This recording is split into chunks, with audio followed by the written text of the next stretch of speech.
पण अशी गोष्ट सांगणार आहे की जे तुम्ही माझं ऐकणार नाही. बरोबर आहे, 100% ऐकणार नाही तरी सांगतो. हे बघा, सध्या माझ्याकडे डोळे दुखतायत, डोळ्याला पाणी येतंय, डोळे कोरडे झाले म्हणून येणाऱ्या लोकांची संख्या 65% आहे. किती टक्के? 65 पेशंट 100 मधले ह्याच्यासाठी येतात माझ्याकडे. कारण काय? आपल्याकडे असलेला मोबाईल. तर मोबाईलची गोष्ट समजून घ्या. मोबाईल कसा वापरला जातो? तर मोबाईलला आपण पाहतो की 1.6 रेडिओ फ्रिक्वेन्सी वापरली जाते.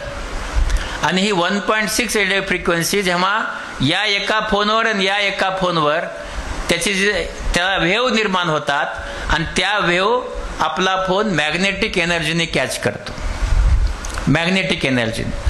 आणि मायक्रोवेव्ह टेक्नॉलॉजी तुम्हाला माहित आहे. मायक्रोवेव्ह जर ज्यांच्याकडे असेल त्या टेक्नॉलॉजी त्याच्यात वापरली आहे. तर मायक्रोवेव्ह मध्ये काही ठेवलं तर गरम होतं.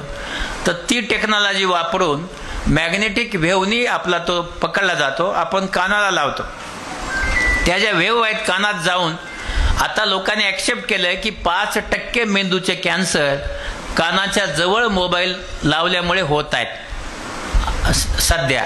त्याचबरोबर आपण जे करतो, डोळ्याला बघत राहतो, त्याच्यात ब्ल्यू लाईट असतो.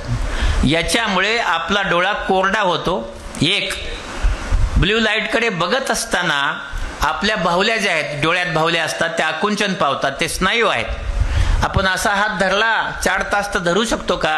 नाही. पण आपण 4 तास मोबाईल बघतो, पण त्यावेळेस पण स्नायूच आहे ना तो, त्याला थकणार आहे तो, पण तो स्नायू दिसत नाही आणि म्हणून त्याला आपण थकवतो. आणि त्याच्यामुळं चष्म्याचे नंबर लहान मुलांना -20, -22 पर्यंत सध्या चष्म्याचे नंबर जात आहेत. त्याचबरोबर आपल्या हृदयाचे आजार आपण खाली ठेवला पायाजवळ तर नपुसकतो येतं, हे सिद्ध झालं आहे. आणि लहान मुलांचं जे आहे त्यांना मोबाईल दिल्यामुळे त्यांचं हुशारी, इंटेलिजन्स हा 65% कमी होत चालला आहे. पण आता काय झालंय की आपण लहान मुलगा रडला त्याला मोबाईल, जेवत नसेल त्याला मोबाईल, तुम्हाला टीव्ही बघायचा आहे त्याला मोबाईल. म्हणजे आपण त्या मुलाला मोबाईलमध्ये गुंतवून ठेवतोय. त्याच्यामुळे तो रागीट झालाय, तो हट्टी झालाय, तो काही ऐकत नाही तुमचं, तरीही आपण त्याला मोबाईल देतो. म्हणून मला सांगायचं आहे की या मोबाईलमध्ये सगळ्या माझ्या ज्या वहिन्या बसल्यात की पहिली 6 वर्षे मुलांना मोबाईल रडला तरी देऊ नका, कारण त्याची जडणघडण होऊ शकत नाही, त्याची हुशारी संपत चालली आहे. त्यामुळं आता रडला तर रडू द्या, पण त्याला 6 वर्षापर्यंत मोबाईल देऊ नका. 6 वर्षे ते 20 वर्षापर्यंत 1 तास वापरावा. 20 वर्षानंतरच्या सगळ्यांनी 2 तासाच्या वर मोबाईल वापरू नये, कारण त्याच्यामुळे आपल्या शरीरावर नुकसान होत चाललंय. तिसरी गोष्ट अशी आहे, मोबाईलला वेव्ह असतात, त्या 16 ते 18 इंच जातात. आणि म्हणून मोबाईल वापरत असताना लांबून म्हणजे स्पीकर फोनवर बोलावं. आपण का बोलत नाही? कारण आपल्या सगळ्यांना बायकोला नवऱ्याला चोरून, नवऱ्याला बायकोला चोरून बोलायचं असतं. तसं न करता आपण सगळ्यांनी ब्लूटूथ लावा आणि ब्लूटूथ लावून बोला. फोन दूर ठेवा. समजा उद्या फोन चार्ज करायचा आहे तर आपण जिथं झोपतो तिथं फोन चार्ज करू नका.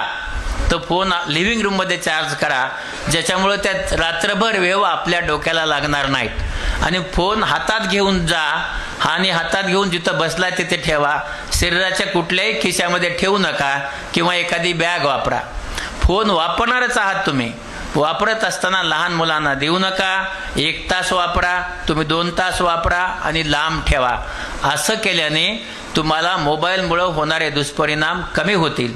मला असं वाटतंय जरी तुम्ही ऐकणार नाहीत तरी ज्ञान म्हणून तुम्हाला सांगितलंय. याच्यातल्या एका माणसाने आणखी एक गोष्ट सांगतो मी नेहमी, तुम्ही सगळेजण श्रावण महिना आहे उपास करता. 1 दिवस आठवड्यातला मोबाईलचा उपास करा. मोबाईल जो आहे तो 1 दिवस वापरू नका. नाही वापरल्याने तुमचं काहीही नुकसान होणार नाही. आणि नुकसान झालं तर मला विचारा, अजिबात नुकसान होणार नाही. म्हणून उपास करायचाच असेल